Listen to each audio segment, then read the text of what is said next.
Peggy 7.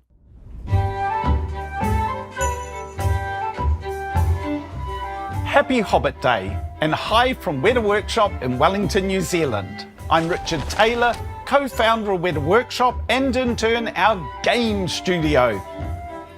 To celebrate Hobbit Day, we want to share an in-depth look at our beautiful new game, Tales of the Shire.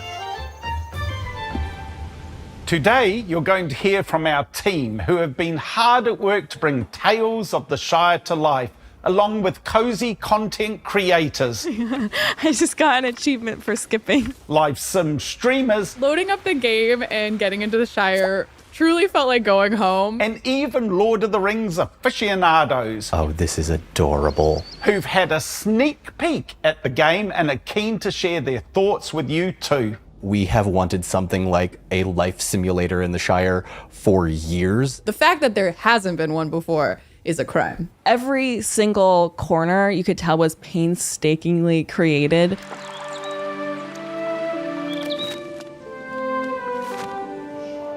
We've been immersed in Middle-earth for decades, to the point that it's become a bit of a second home for some of us.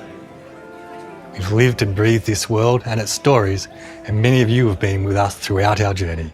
Inspired and informed by all that experience and time in the Lord of the Rings universe, we've crafted an exceptionally cosy experience, full of places to explore and make your own, set in one of our favourite places in Middle-earth, the Shire. Tales of the Shire is a Lord of the Rings gaming experience like nothing that's come before.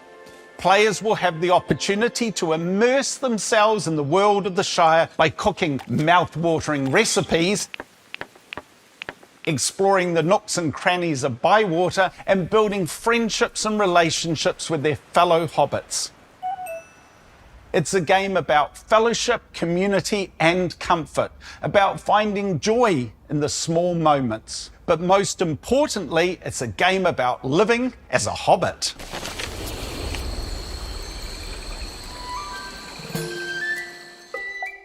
We love hobbits, and with Tales of the Shire, we want to immerse you in their world. That could mean tending your garden season by season, seeing what you can catch in Bywater Pool, or just taking a stroll by the creek and enjoying the day. We knew that capturing the feeling of the Shire was really crucial to our player experience. The Shire is easygoing. It's a place where hobbits rest in the afternoon sun on a cool summer's day.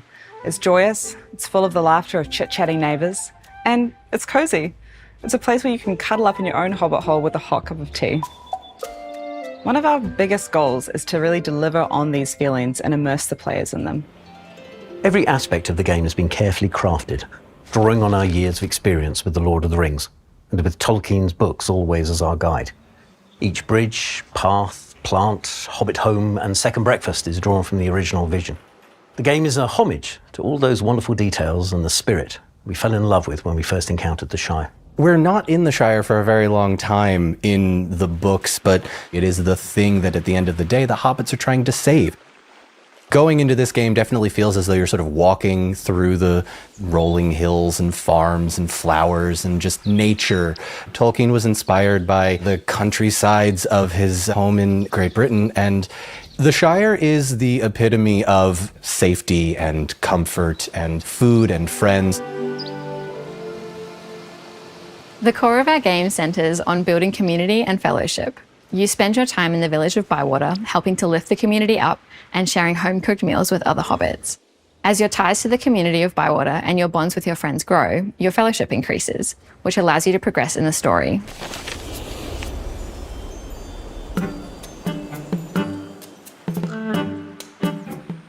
Tales of the Shire is full of tales that are perfectly hobbit-sized. Our story begins shortly after you arrive in Bywater, when you learn that the place has a problem. It might not be a village.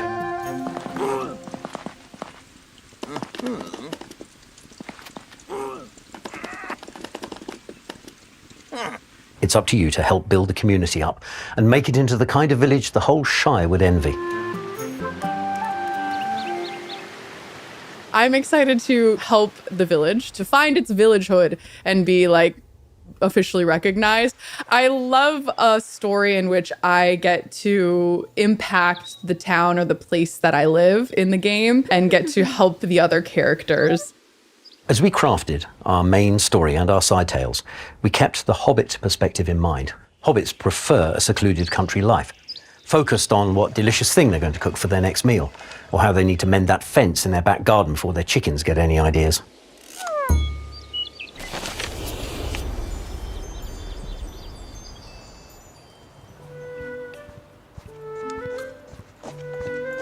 Hobbit holes are the centre of Hobbit life. They provide a refuge from the wider world, a level of comfort that Hobbits require. They're a chance to express themselves in their own space and a place to share their meals with their friends. You truly get to see a Hobbit in their element when they are in their Hobbit hole.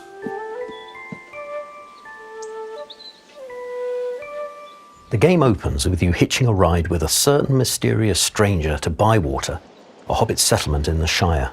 You've inherited a Hobbit hole from a generous relative who, in her old age, boarded off many of the rooms to save her time on cleaning and upkeep. As you explore Bywater and deepen your ties to the community, you'll be able to get into those boarded up rooms and add your personalised touch. Perhaps you can put together a library or a bedroom, or maybe you'll just set up a cosy nook for relaxing in true Hobbit style. The choice is yours. My favourite room is probably the living room. You can put your little fire and your couches and your rug, and you can really make it feel homely. And it's the first place that you see when you come into the Hobbit home, so that's where it really kind of feels like home to me. To fill these rooms, you'll be gifted furniture and knickknacks that you'll use to decorate and turn your Hobbit hole into a Hobbit home. You can earn these by completing tales and building relationships with your neighbour Hobbits, or by cooking a particularly delicious meal that another Hobbit was looking forward to. When you're ready to do a little interior design, you'll enter decoration mode, where you can rotate and move all of your furniture and decor items to find just the right place for them in your Hobbit hole, or even out in your garden if that's where you think they'd look best. I think what makes a really great cozy game is being able to really get in the nitty-gritty details of like placing clutter on things and making it as cozy as either your real life or making it a cozier space than real life and somewhere you feel like you can go escape to. Unlike in other games where you're limited to a grid when decorating your home, we've created a flexible placement system that gives you the freedom to put everything where you want. Our system keeps things cozy in the rounded spaces of a Hobbit hole while never getting in the way of your imagination. You can place items almost anywhere, inside or outside. You can also style your walls with different wallpaper and even change the window frames. All of this will let you create the Hobbit hole of your dreams that expresses your own unique Hobbitness. A gridless placement system is so much fun because it just opens up this world of possibility. And in a Hobbit home, you know, you want things to look a little higgledy-piggledy. You don't want them all perfect to grid. That just is not part of the Hobbit aesthetic. You need a little bit of, you know, freedom to build as you wish.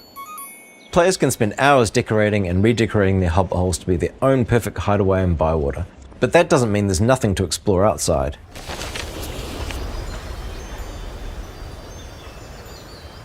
Just a short walk from your front gate is Bywater, your new home. It's a small but vibrant community, full of hobbits to meet and things to see. You'll of course want to explore Bywater, and we had loads of fun designing a charming way to let our players know where the next interesting thing might be, without making them feel railroaded. That's our unique bird system. As you ramble along Bywater's scenic paths, past its quaint homes and shops, and through its beautiful meadows, you notice these cute bluebirds perched on signs, trees, and elsewhere. These sweet little guys aren't just here for atmosphere. They're a way of welcoming you, and they indicate the path to your next objective or tales. The birds act as a sort of breadcrumb trail. Go to one and you'll see another a little further on, and so on until you arrive at your destination. The birds really are helping. Thank you, birds. I appreciate you. But you don't have to follow the birds if you don't feel like it just then. There are plenty of things for you to find in Bywater if you want to do a little wandering.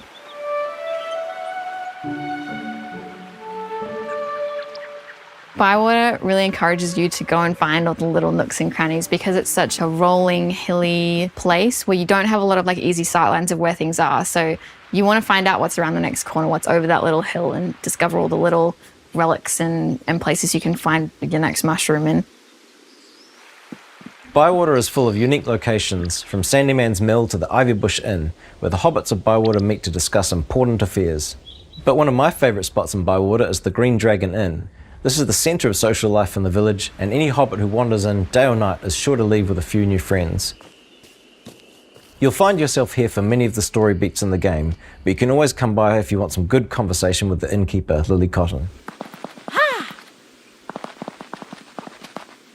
Bywater is a village in the west farthing of the Shire. It houses the Green Dragon Inn, perhaps one of the most famous inns in all of the Shire or Middle-earth, where we see the rest of the hobbits drinking and eating and being very merry. Just down the hill from the Green Dragon is a square full of bustling market stalls, selling everything a hobbit needs. Head to young Tom Cotton's stall for farm-fresh ingredients for your next meal. Visit the Burrows' store for a new dress. Or just go through Nora's wares to see if any strike you. There are plenty of other things to see in Bywater, and we can't wait for you to discover them. Whether it's foraging for berries in the countryside, stargazing on clear nights, helping find someone's missing mail, or just lazily watching the seasons go by, we've designed every element of Bywater to be the kind of place that we'd like to live.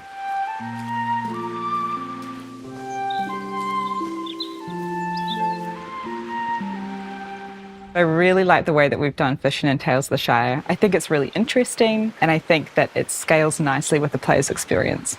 I think we've got him. Yay! We got a fish. We got a Bywater bleak. Our design philosophy was all about how to infuse the entire game with Hobbit-sized ideas and activities. And Hobbit-sized isn't just a unit of measurement, it's a way of life. For example, it's not farming, it's gardening. Everything encourages togetherness and is just quintessentially cozy. It's about being part of a community and building your own place within the Shire. I think the Shire's a perfect setting for a cozy game. It is this cozy little bubble with all of these kind people and this small community. I think that's exactly what cozy gamers look for when they're going to a cozy game. Our game offers a chance for our Hobbit players to step into that Hobbit mindset. A world where the most important thing you do in a day is help a neighbour, and there aren't any problems that can't be solved by talking things through over a nice meal.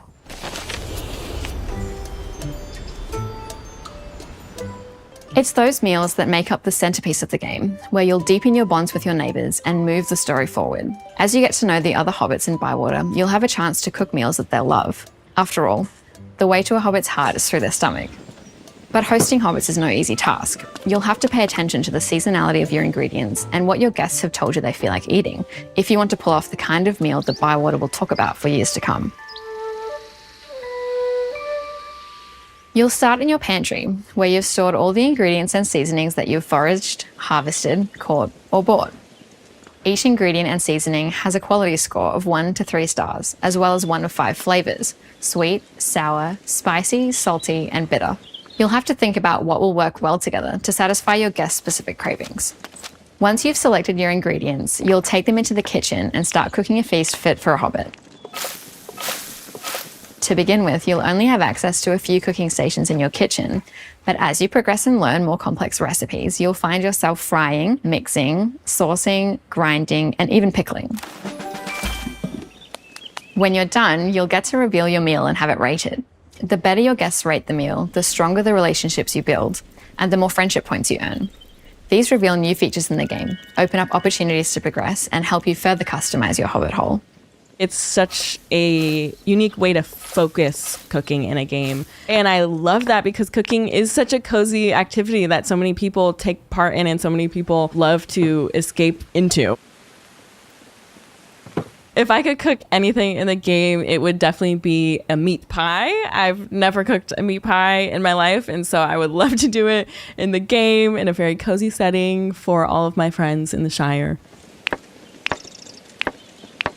We actually looked at recipes from the 18th century, some 17th century recipes, some Victorian recipes, because really it's Victorian England is the Shire.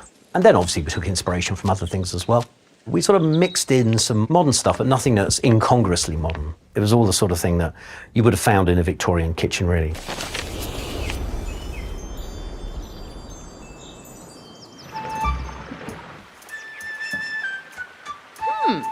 It's not a proper Hobbit meal without friends to share it with. And there are plenty of hobbits in Bywater to befriend, with stories of their own for you to discover. There's Orlo Proudfoot, the first friend you meet when you arrive in Bywater. Or Delphinium Brandybuck, the town healer whose cures never seem to turn out right until an encounter with a certain grey-bearded wizard helps her discover her true purpose. Some Bywater residents will teach you important skills, like Old Noakes, the cantankerous hobbit down by the banks of Bywater Pool. Lily Cotton loves to share some of her cooking knowledge, while Delphi can show you how to forage in the countryside. Others will give you the opportunity to trade, like Hobson Hornblower, the travelling merchant who brings goods from far and wide, or Neffy, War from the Blue Mountains, who arrives in Bywater with her armoured duck ladle. Trading works alongside shopping to give players a new way to advance in the game, one that emphasises the sense of community that Tales of the Shire is all about. As you build up your relationships with certain hobbits, you'll be able to trade what you have with them for specific items. The more you improve your relationship with them, the better the items you can trade for will be. The system rewards strengthening your ties with the other folks living in Bywater and gives you another reason to get out and meet your neighbours. And great neighbours make great dinner guests. Throughout the game, you'll be able to host your friends for special meals. You'll control all the details, from who you invite, to the venue, to table settings and decorations, to most importantly, the menu. You'll need to learn your neighbours' likes and dislikes to really wow them. But if you throw the perfect dinner, you might get a special gift in the post the next day. Hobbits love giving gifts, after all. If I had my own ideal Hobbit dinner party, I would be inspired by Bilbo's birthday party. I would invite the entire fellowship, all of them. They're all there.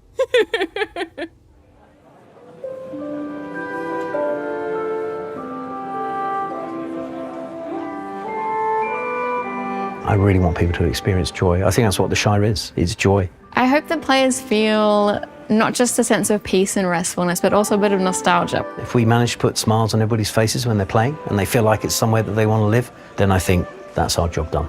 We want you to really feel like you're going to be at home. We just really want Tales of the Shire to feel like a warm hug. We want playing Tales of the Shire to be a chance for you to slow down a little bit, to lose yourself in a world that's a little brighter, a little warmer, and yes, a little more cozy than the real world. For us, that's what games are. A chance to immerse yourself in the wonders of another magical world. A chance to go somewhere nice, somewhere new, but familiar, that you can make your own. Someplace where friends are waiting for you to share a meal and a smile. The Shire. We hope you'll join us there when Tales of the Shire arrives everywhere on March the 25th. Have a great Hobbit day, and please follow our friends and influencer partners as they showcase more of the game features.